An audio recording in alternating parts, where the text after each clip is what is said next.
Tem certos assuntos que a gente pode discutir mesmo sem ter muito fundamento, né? Por exemplo, qual é a cidade mais legal para a gente viver no Brasil? Não vou nem propor no 999-592-100, mas sabe, sei lá, é o Rio, é São Paulo, é Belo Horizonte.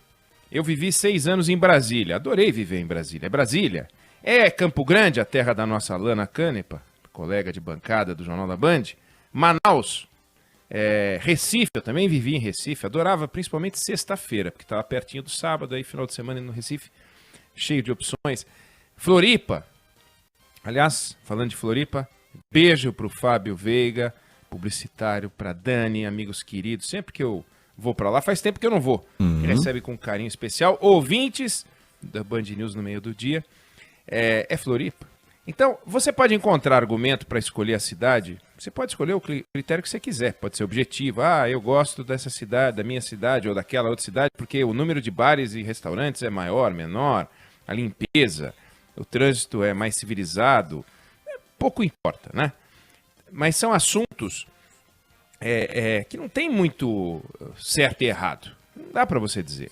Aí tem certos assuntos que fica difícil você discutir, porque o caráter emocional do debate é muito alto. Eu estou falando, por exemplo, de política. Imagina você tentar debater de forma civilizada os pontos positivos e negativos do governo Fernando Henrique, do governo Lula, do governo Bolsonaro. Vai tentar fazer isso, por exemplo, nas redes sociais. Ou numa mesa de bar, quando a gente voltar a ter bar. Não dá. É impossível. Qualquer que seja o ângulo, vai dar confusão, vai dar debate e tal. O fato é que não tem muito certo e muito errado numa discussão sobre cidades ou sobre governo. São pontos de vista, são impressões. Você pode valorizar o que eu não valorizo, né? Eu valorizo alguma coisa que talvez você não ache tão importante. Por exemplo, eu valorizo muito a liturgia do cargo. Isso é uma coisa que eu já falei mais de uma vez aqui, muita gente concorda. Me incomoda ver o presidente falando palavrão. Me incomoda ver ele falando de maneira informal. Me desagrada. Mas o Bolsonaro faz isso, o Lula fazia isso. Eu prefiro o estilo do Fernando Henrique, o estilo do Temer. Sabe, o presidente, ele não é uma pessoa. Na minha visão, o presidente é o ocupante da presidência. Então, quando ele passa a ser o presidente, ele passa a ocupar a presidência. Como se ele fosse um mergulhador e tivesse que usar aquela roupa especial de mergulho, ele tem que usar a roupa especial de presidente. É como se ele estivesse sempre com a faixa. Então exige um comportamento que quando eu não vejo eu me incomodo. Mas isso é uma opinião, eu valorizo isso. Tem gente que diz, olha, isso não importa, dane-se, né? Vai te catar, cala a boca. É um jeito, né? Mas tem um tipo de discussão que tem sim o certo e o errado. Não cabe achar, não é assim, não cabe relativizar, não dá para você tentar acomodar. Ela salta aos olhos de um jeito que é gritante, né? E uma dessas discussões está na pele de uma parcela da população e só aparece aos olhos do conjunto da sociedade quando esse conjunto da sociedade leva um soco na boca do estômago, e eu estou falando do racismo, né? Todos os dias uma parcela da sociedade, que é a parcela formada por negros e pardos, sente na pele o racismo. Pode variar o grau, pode variar a forma, mas sente o racismo. Sabe do racismo, vive o racismo. E a outra parcela, que não é negra e não é parda, não dá atenção devida, não porque seja racista, não porque não tenha olhos para enxergar, mas porque não sofre o racismo. Então acaba olhando para os seus desafios do dia a dia, vai tocando a vida e vai deixando essa discussão de lado. Aí vem uma cena inacreditável, como a que a gente viu, em que um policial branco nos Estados Unidos mata um negro que estava algemado, imobilizado, não estava resistindo à prisão. Tinha outros 2 policiais em cima dele, um outro ângulo mostra. Aí o policial agiu por violenta emoção, porque ele estava prendendo um cara que matou 10 crianças, né? Ele passou dos limites, porque ele prendeu um assaltante de banco que deixou 50 reféns, torturou, matou cliente. Não é nada disso. O George Floyd era suspeito de tentar passar uma nota falsa de $20. Se é que isso aconteceu. Aí o policial ficou com o joelho no pescoço dele por 9 minutos e matou o cara por asfixia. Ele era um criminoso? Não, ele era negro. E a frase dele, eu não consigo respirar, virou um grito que tomou conta de manifestações nos Estados Unidos, na Europa, acabou expondo, de certa forma, um presidente ridículo na maneira de reagir às coisas, o presidente americano, e expondo também a força do racismo, o peso do racismo. Os negros nos Estados Unidos são 13% da população e são 26% dos mortos pela polícia. É o dobro. E são 40% da população carcerária. Não tem discussão para um número desse. Não dá para você falar, não, mas veja bem. A não ser que alguém venha com um argumento inadmissível de discussão sobre genética, pelo amor de Deus. A matemática é 13% da população, 13% dos mortos pela polícia, 13% da população carcerária. Como 13% da população, 26% dos mortos pela polícia, 40% da população carcerária? Não dá. Aí a gente discute esse assunto como se a gente pudesse olhar para os Estados Unidos e falar, puxa vida, a vida do negro nos Estados Unidos deve ser dura mesmo, né? Ou seja, aqui no Brasil, a gente encontrou uma solução mais adequada. E os números não deixam a gente falar isso, né? Os números mostram que a gente tem um grande desafio nos Estados Unidos até a gente, do Brasil, até a gente poder, eventualmente, poder olhar para os Estados Unidos e lamentar a realidade americana. Você pega as estatísticas, os dados americanos são mais radicais do que no Brasil, mas a lição de casa que a gente tem aqui é monumental. Partindo do dado essencial, 53% da sociedade brasileira é formada por negros e pardos. 9,3% se declaram negros, 46 ponto alguma coisa se declaram pardos. Então, qualquer dado que destoe desses 53% tem que chamar atenção. Aí você pega, entre os presos brasileiros, 62% de pretos e pardos. 75% das vítimas da polícia, negros ou pardos. 75% de uma população de 53%. Você pega o último dado disponível, para variar atrasado, se refere a 2018. 6.220 mortes provocadas pela polícia.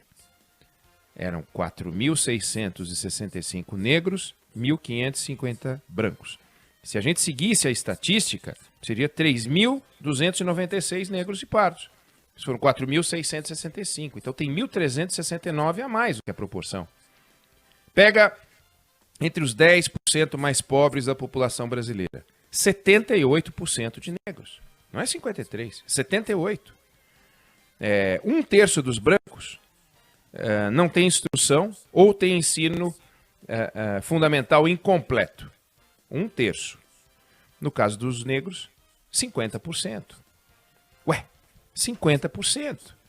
Por que a taxa entre os negros é 50% e a taxa entre os brancos é um terço?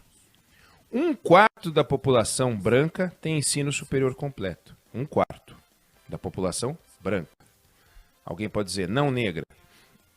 No caso dos negros, 9%. Por que 9% e não um quarto? E aí a gente olha para o topo em busca de exemplos e a gente vê o quê? Estou chamando de topo a elite. Pega os parlamentares no Congresso, 18% de negros. Vai para o STF. Dos 11 integrantes atuais e mais 270 e tantos ministros que passaram por lá, a gente teve 3 negros. Um deles foi o Joaquim Barbosa. 3 em 280 ministros. Aí vai para o STJ. O STJ tem 33 ministros. Um negro atual, Benedito Gonçalves, está lá. Aí você pergunta e a assessoria do STJ informa o seguinte: antes dele, nenhum. Então ele é o único, é o primeiro. Pega os juízes da primeira instância, 79% de brancos. A diferença é brutal. Vai para a segunda instância, a diferença aumenta. Dá 12% de negros e pardos só. Então, essa realidade, ela é muito forte no Brasil também, né? Ela é muito forte. Alguém pode dizer, não, mas nos Estados Unidos é ainda pior. Pode até ser que nos Estados Unidos seja ainda pior, mas não importa. Ela é muito forte no Brasil. E ela tem que ser enfrentada como uma doença. Com a preocupação, com a seriedade que a gente está discutindo o Covid, coronavírus. Não dá para ser uma coisa...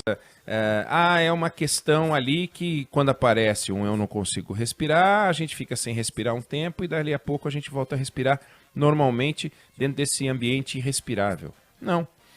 É preciso encarar essa discussão com uma seriedade brutal, a seriedade do coronavírus, e também com políticas afirmativas, com política de cotas. Seria muito mais legal, vamos resolver na base, cada uma das escolas, lá no maternal, no ensino fundamental, a gente começa a combater o racismo, a desigualdade racial. Tudo bem, claro que seria bárbaro que fosse assim, só que não é assim, não está sendo assim. Então, enquanto não tem jeito, a gente não tem outra forma de fazer isso que não criar a cota, trabalhar com a cota, que funciona como uma espécie de trampolim para compensar essa desigualdade brutal, né? A chance da população negra no Brasil ter um diploma de graduação nas últimas décadas no Brasil aumentou 4 vezes, graças às políticas afirmativas, graças às políticas de cotas. Depois de mais de 15 anos, desde as primeiras experiências aí de ações afirmativas no ensino superior, a quantidade de negros e pardos que concluíram a graduação cresceu de 2% em 2000 para 9% em 2017, 2018, o último dado disponível. É importante, quadruplicou, é importante. Em 2011, você tinha 8 milhões de matrículas, 11% feitas por alunos negros ou pardos. 2016, último censo, tinha sido 30%. É importante, cresceu. É só isso que vai resolver? Não, mas é importante, cresceu. Temos que olhar para isso com admiração. Olha, esse é um caminho. É o caminho? Não, não tem o. Tem vários, mas é um. Então a gente tem um legado, que muitos chamam de largado mesmo. Largado, que atinge os negros até hoje. Eles têm menos terra, quando você vai olhar a propriedade rural. Eles têm menos propriedade privada, quando você vai olhar o número de registros de imóveis em propriedades de pessoas. Você vai ver que tem menos trabalho, tem menos educação e tem menos oportunidade. Não dá para negar isso, não dá para ignorar isso, né? A gente tem que aproveitar, de alguma maneira, um momento pavoroso, uma cena pavorosa como essa que a gente viu, para colocar esse assunto entre as nossas prioridades nacionais. A gente não vê isso na discussão governamental. A gente não vê isso na discussão do presidente da República. O presidente da República não deu uma declaração sobre o eu não consigo respirar, que tenha sido em favor de quem morreu. Nós não vimos essa declaração ainda. E é importante que fique bem claro, o racismo no Brasil, assim como a Covid, não é uma gripezinha.